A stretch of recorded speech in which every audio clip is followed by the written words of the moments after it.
Hello, hello, hello. Hello, how you doing?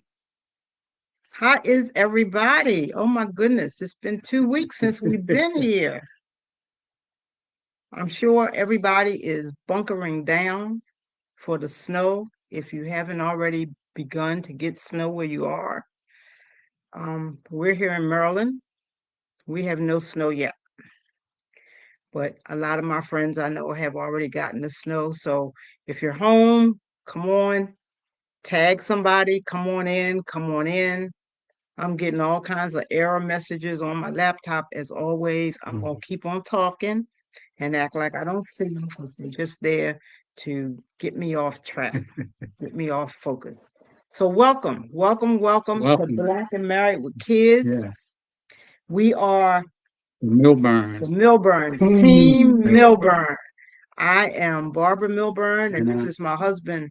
Joe Milburn. And we are here to spend a little time with you this afternoon as we talk about marriage after 70. Hmm. And before we get started, we first want to thank Dr. Dumas D and her beautiful, beautiful daughter, Ariel Fuller. I remembered last time. Sometimes you talk too fast. Last time I said Dr. Ariel. So maybe Ariel, that's a prophecy for you. Yeah. But Dr. Dumas D and Professor Ariel Fuller. We call her Professor Ariel because she is such a phenomenal teacher. We thank them for giving us an opportunity to take over the Black and Married with Kids platform for Yeah. 30 minutes Hmm. just to talk about us and our issues, being married for such a long time, being married at the age that we are, we're over 70. And today our topic is his stuff, my stuff. What do we do with all this stuff? And when I was here the last time, I alluded to stuff. What does that mean? Because when I said stuff, I was thinking about one thing in particular, but when I ran it by my husband, the stuff that he was talking about was different from the stuff that I was talking about. So I was just curious to know what y'all thought we meant when we said his stuff, my stuff. What do we do with all this stuff? Yeah. And I was thinking of material things, things that accumulates in the house. And I'm talking about this house where we've been for 40 years. And I don't see a corner that's empty.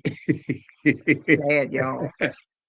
But you got to look at it this way too. When we met, we both had places apart, then we came together and combined it into one house. So we had two of everything: pots and pans, dishes, just everything, records and phonographs and everything. But anyway, so now what do we do? Now we're looking at we're together. We got two of everything.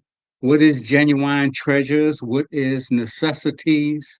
And what do we do with all of the stuff? And a lot of things that we had double of, I wanted to keep just in case something broke. That way I have a quick replacement. Go ahead. I know you want to say something. Y'all, I had to say to Joe just before we started, Hmm. because I read what he wrote, and he gets so angry with me because I don't like to rehearse. I really feel like the more times we practice, the more Hmm. stuff we add into the conversation that has nothing to do with what we're talking about. So I I I just glanced down at his paper to see what he said. He says, something wrong with it? I just smiled. I didn't have nothing to say, except that it's just amazing to me how we, as people, not just him and I, two people can see the exact same thing, but their interpretation of what they saw or their perception of what they saw can just be so different. And that was just humorous to me. But he is right. There are no corners in this house that are empty. It drives me friggin' crazy. And I ain't gonna tell you no lie. Hmm. A friend of mine said one time that his father-in-law, I believe is how the conversation went, had the same issue with his wife. And when his wife would go away on vacation once a year by herself, he would call the U-Haul, pack up all her stuff, and when she would come back home, it would all be gone. And if I could do that, I would. But I guess if I did, we might be divorced again.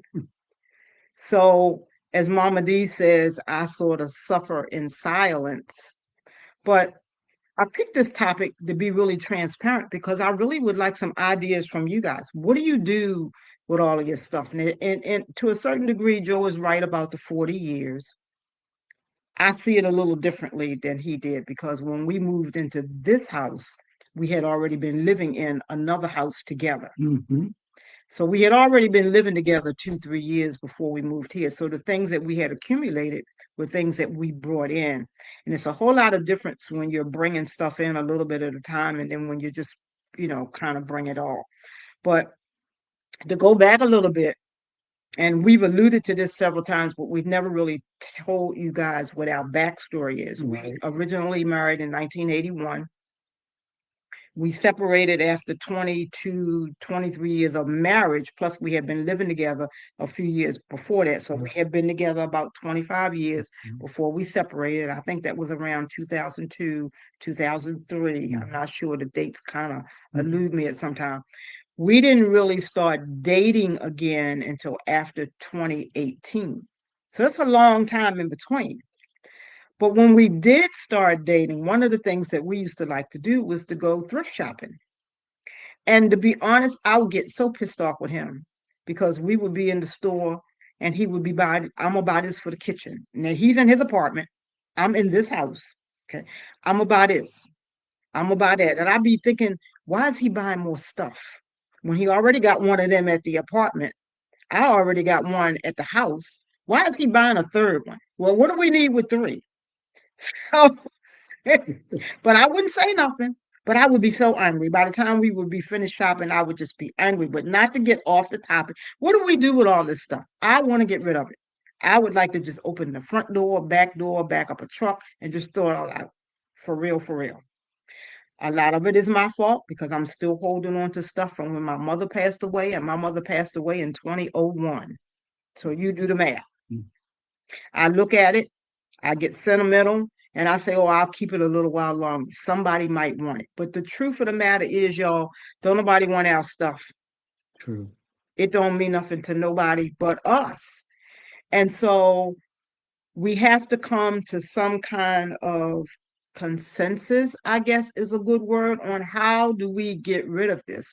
Another friend gave me a tip, which I thought was really cool.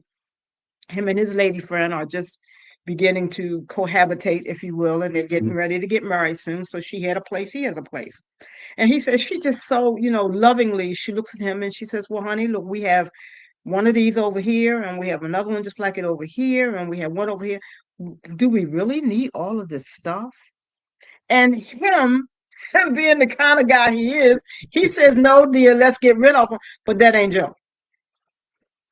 Joe gonna give me a reason. He gonna give me an excuse. He gonna give me a whole bunch of reasons why we should hold on to it. And between you and I, when we need it, he don't know where it is. Well, the sentimental values that you have. And I come to realize what is sentimental for me is junk for her. So I got to be cautious in how I say things to her. I need to, like I'm going to get rid of a whole lot of stuff. And it's my feelings that I'm getting rid of, really, but she don't understand that. But on the other hand, I know she has some sentimental pieces that she wants to keep too. I have actually closed my eyes sometimes and just threw stuff away because if I look at it too long, I'll come up with a reason why I should keep it.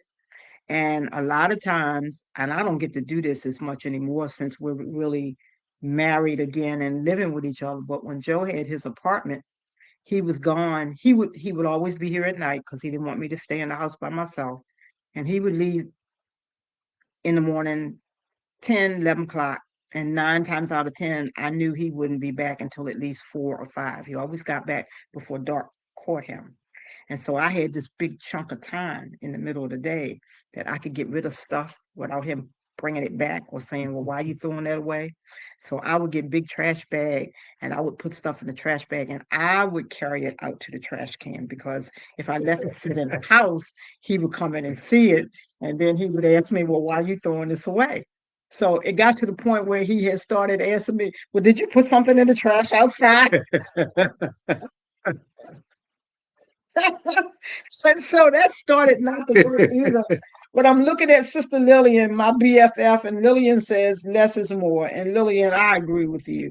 I really enjoy it when we go away, especially when we go to the timeshare, because the timeshare that we have is like having your own little apartment and you have it for however many days.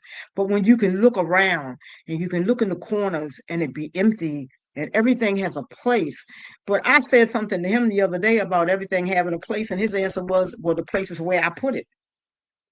Well, you know, I quoted it, right?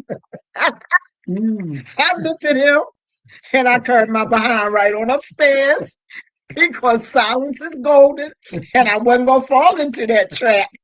But years ago, Mhm. we'd have been fighting about that statement. Mhm. Mhm. We would have been fighting about it, but he said, wherever I put it, that's where it belongs. And I'm like, well, Joe, certain things don't belong in the dining room. If I put it there, that's where it belongs. That's how he feels. But that's not how I feel. So, as Mama D says, Yeah. I suffer in silence a lot of times because it's easier for me just to ignore than to say something. But the backside of that is it physically makes me ill in a lot of ways. Mhm. It makes me, I'm not claustrophobic, but it's just like, I don't know, I just get irritated. I'll look at a space that used to be empty and it's all cluttered, and I just kind of get anxious inside and I just have to walk away. And so a lot of times I don't spend time in certain areas of the house because if I sit there long enough, it's going to get on my nerves. But back to the question, what do we do? Y'all put it in the chat. Tell me some ways how you get rid of stuff that you know you have been holding on for too long and for whatever your reason is. Maybe it has a sentimental value. Maybe it's something like Oprah. You got this size 10 in the closet that you think you're going to fit one day when you know you ain't. How do you get rid of stuff? I really do have a Goodwill truck coming once every, I'm going to say 8 weeks. It was once a month, but I kind of slacked up a little bit. But at least every 8 weeks, I have a truck coming. But it seems like it just does not go anywhere. Right, and look like it just still there because when you was in Ghana, Hmm. I went to uh, Goodwill every day that you was gone, and I took a whole lot of stuff from here that was mine, and I did my storage unit too. I completely emptied that out. Now that's something I ain't ever gonna do. I ain't paying nobody no storage unit for nothing. But Joe had one for a lot of years. Yes, I did. But well, at the time I needed it because I had a business. All of my business stuff was there in the storage because if she was complaining about what we have here, Lord knows she would have been crazy with all the stuff that I had for my business, Hmm. you know. Hmm. So I got rid of my storage unit and I turned around and got rid of most of the stuff that's in the basement. I did. I did pretty good with that. So it's still a lot of stuff there, but I got rid of most of it. But most of the stuff is in the basement is sentimental. Sister Lillian says here, Lillian, I used to say this all the time. You must be reading my mind. You have never seen a U-Haul attached to the back of a funeral car. Never. You No, can't take it with you. no, you can't take it with you. But what do you do when it means a lot to you? But see, that's the thing. When we're gone and we're over 70, so we're talking about life that's going to happen, we're going to be gone soon. Yes, we will. I had to clean out my mother's house. Let me back it up because when my mom first passed away, my stepfather was still alive. So my mother had a lot of stuff too. Hmm. When she passed away, my stepfather lived in that same house with her another 10, almost 11 years before she passed away. And no offense, guys, men aren't like us. So, when he would bring things in, he wouldn't put it up. So, stuff was really all over the house after mom passed away. When he passed away, I don't know why, but it all fell in my lap. It's like everything always falls in my lap. So I had a whole house that had front yard, backyard, patio with patio furniture, living room full, kitchen full, upstairs bedrooms full. I was responsible for getting rid of all of that stuff. And then when Gary passed away, even though he lived here in the basement, Gary had a lot of stuff. He had never had as many suits and ties. Fur coats and overcoats. Yeah, Hmm. he had an abundance of them because he had given his life to the Lord. He was um, busy in the church. He was an usher. He had a lot of roles, and so he had learned to dress that part. And we used to laugh because all those years that he was living on the street, he could carry what he had in a bag, and now he just had bags and bags and bags of stuff. And it took me forever to get rid of that, and it was so hard because the emotions was caught up in it. And even now there's emotional things attached to some of them. My mama, she had stuff in gift boxes where we would give her Christmas presents. And some people have everything. I don't care what you buy them, they don't really need it, but they don't want to hurt your feelings, so they don't say anything, so they accept it. My mother had boxes and boxes of things that had been given to her over the course of the years of her life, packed in a closet that at some day she was going to regift or give away, and someday never comes, and so it just accumulates. Hmm. And so when she was gone and my stepfather was gone, that burden fell in my lap, and I swore I would never do that to anybody. I don't want to do that to anybody. I don't want to leave it for Joe. I don't want to leave it for my nieces and nephews. I don't want to leave it for anybody. I don't want anybody. I remember one time in my mom's house cleaning up, just looking, and the tears began to roll down my cheek because I thought about how often she had said, I'm going to save this for a special occasion. Hmm. And the special occasion never Never came. came. So again, I want to thank Mama D. I love her so much.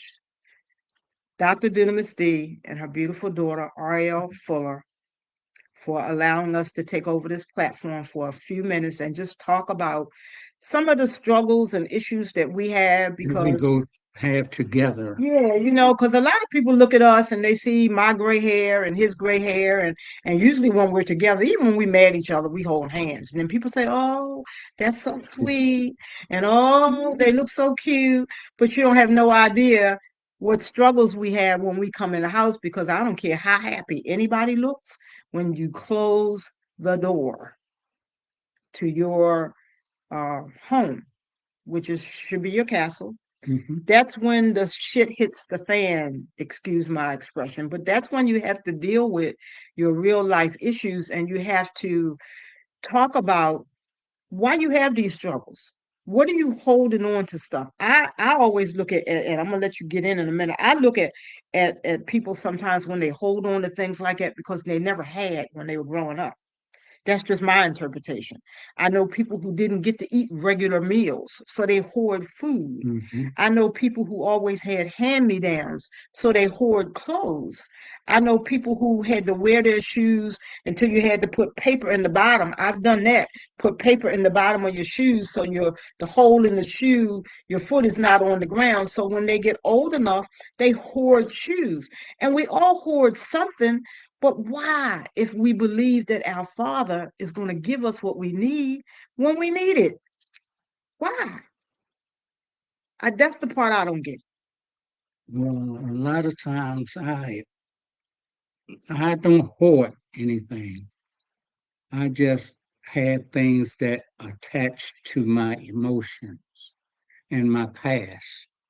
and they become my sentimental values. Oh, don't look at me. But hold it. I'm gonna leave that alone.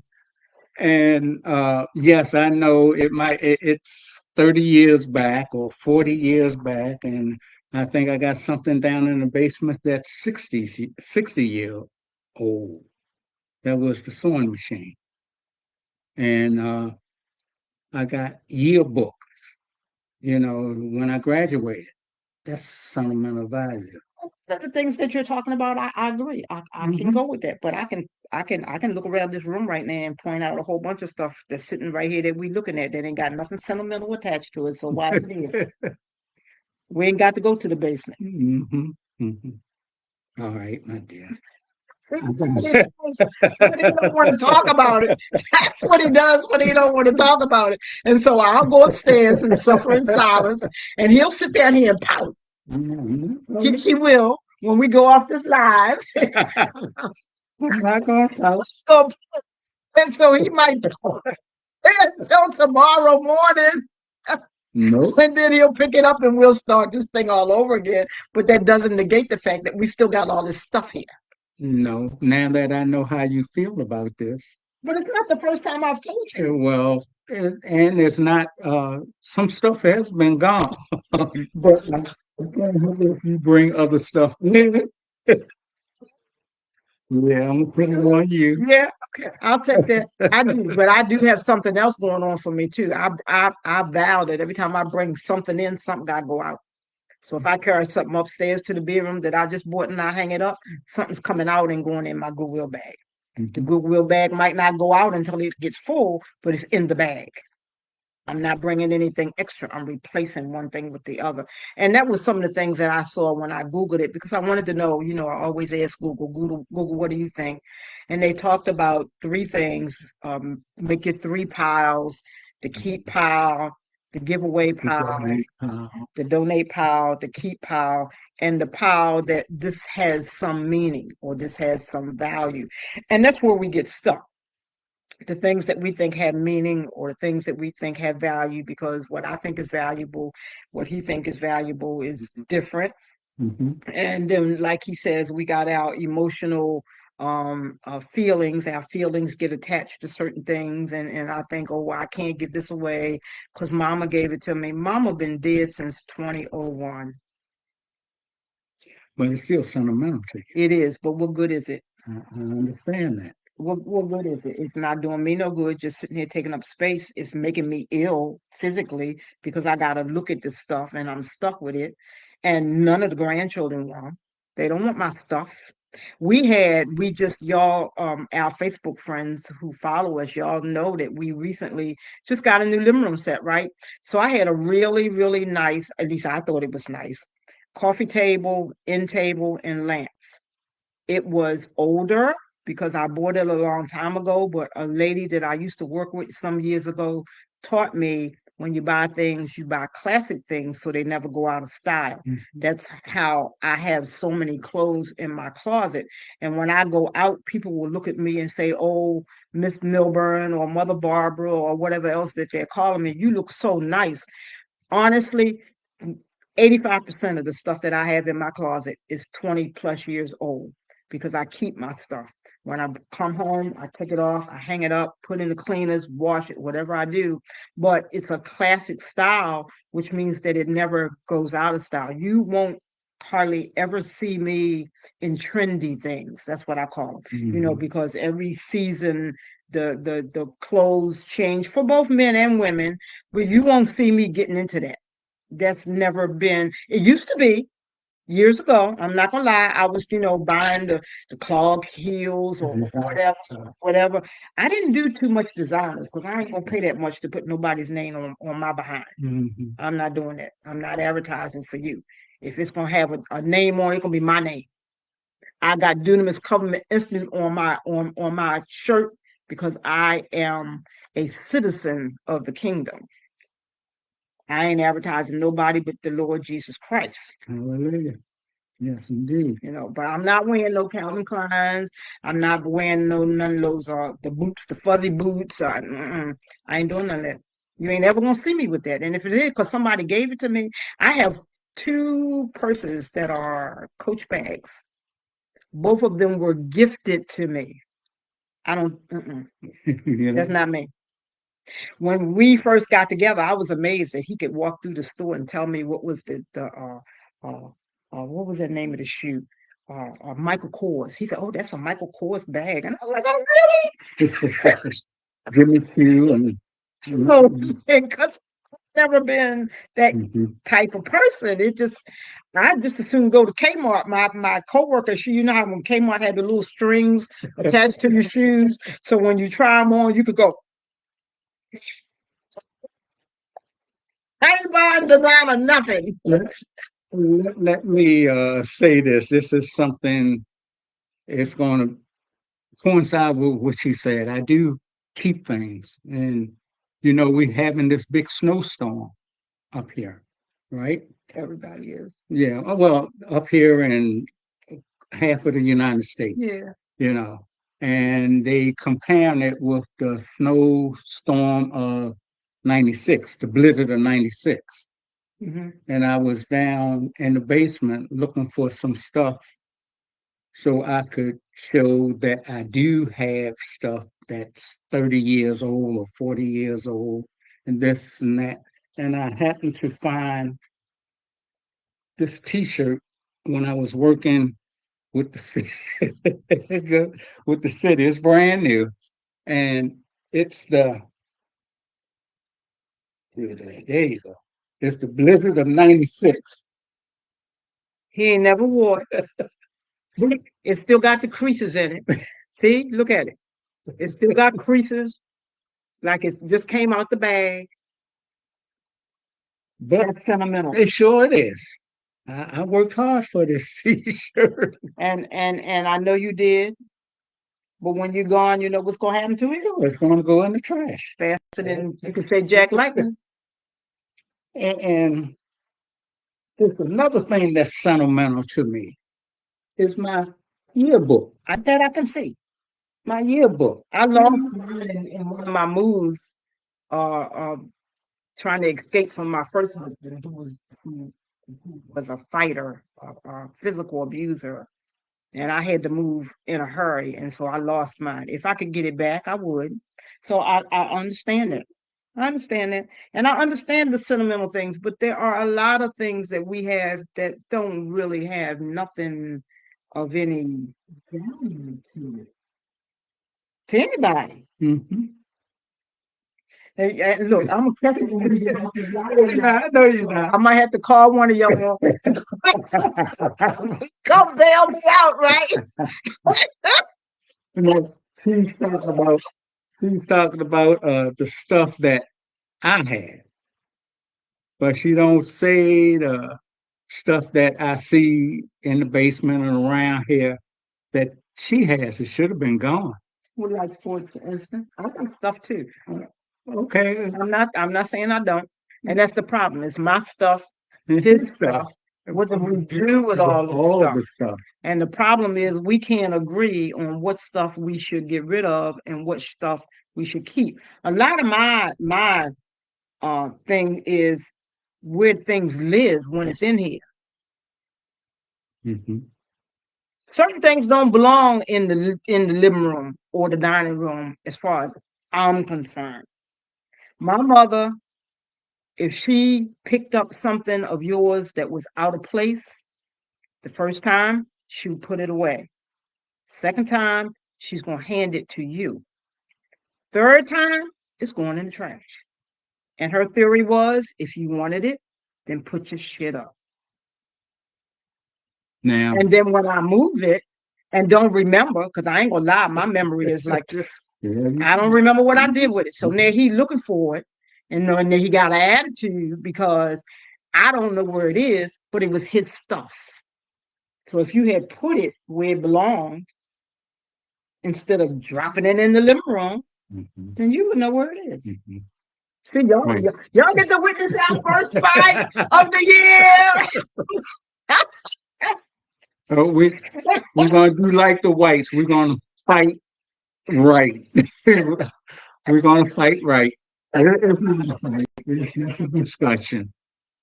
But I want to ask y'all, before VCRs, what were we looking at movies with? A DV. It was like a CD, but it was real big. There was a CD, they call it a compact disc. Mm-hmm. And why, you know what I'm coming from, why I can walk around the house and see compact discs. And you know what? He's right. But you know what? They're right there in the living room, dining room. I'm sorry, no, the dining room. But I brought them here. Thank you. So you can, Show them how many of them there are. that's only 3. Now, do you want me to go in there and bring a bag of your stuff in here? How much? What? Help us out. Do we have a wheelbarrow? Because those 3 things that he pulled out to show it you are 3 things compared to a whole corner right there that you cannot get to because things are piled up that high. They're cooking stuff, though. Do you cook it already at one time? No, not at one time, but eventually. Some of it's so old we need to go out. No, come Don't let me start. Why is the edge cutter still in the dining room when it's snowing outside? It belongs in the basement. It's gone. No, it's not. I just looked at it this morning. Weed whacker, right there in the corner. Yeah. Because rather than to go to the basement and get it every time, you will leave it in the corner. So when you have to cut grass, it's right there. Now I can get with that all the whole time I can see grass. But when I'm looking at snow, why is it still sitting up there? Because I forgot to take it downstairs. When was the last time we cut grass? About 2 months ago. In January. November. Right. Okay. Once again, I'd like to thank Dr. Dunamis D and her beautiful daughter, Ariel Fuller, for allowing us to take over the Black and Married with Kids for today. I thank you guys for joining us. I'm waiting for you guys. Other than Sister Lillian, I ain't really seen too many good suggestions about what to do with some of this stuff. So Lillian, I love you, my BFF. Thank you. The rest of you guys, come on now. What do we do with all of this stuff that we have? Is it anything that you need? Send me a note. I bet you I can send it to you and you won't have to go out and buy it. Anybody house hunting and you need some spices, or do you need kitchen equipment? We got 2 and 3 of everything. We have 2 and 3 Instapots. We have 2 and 3 ovens. We have 2 and 3 toasters. We have 2 and 3 blenders. Anybody got a list of some things that they like? Hit me up. You pay the postage. I'll ship it to you right on out. I love you guys. See you guys next week if I survive. You'll survive. See you guys next week. We'll be back. Yeah. I'm not sure what the topic is, but It'll be something. It'll be something good. And next week we're gonna try to stay more on track than we do this week, and we're not gonna fight next week either. Okay. I love you guys. Bye bye.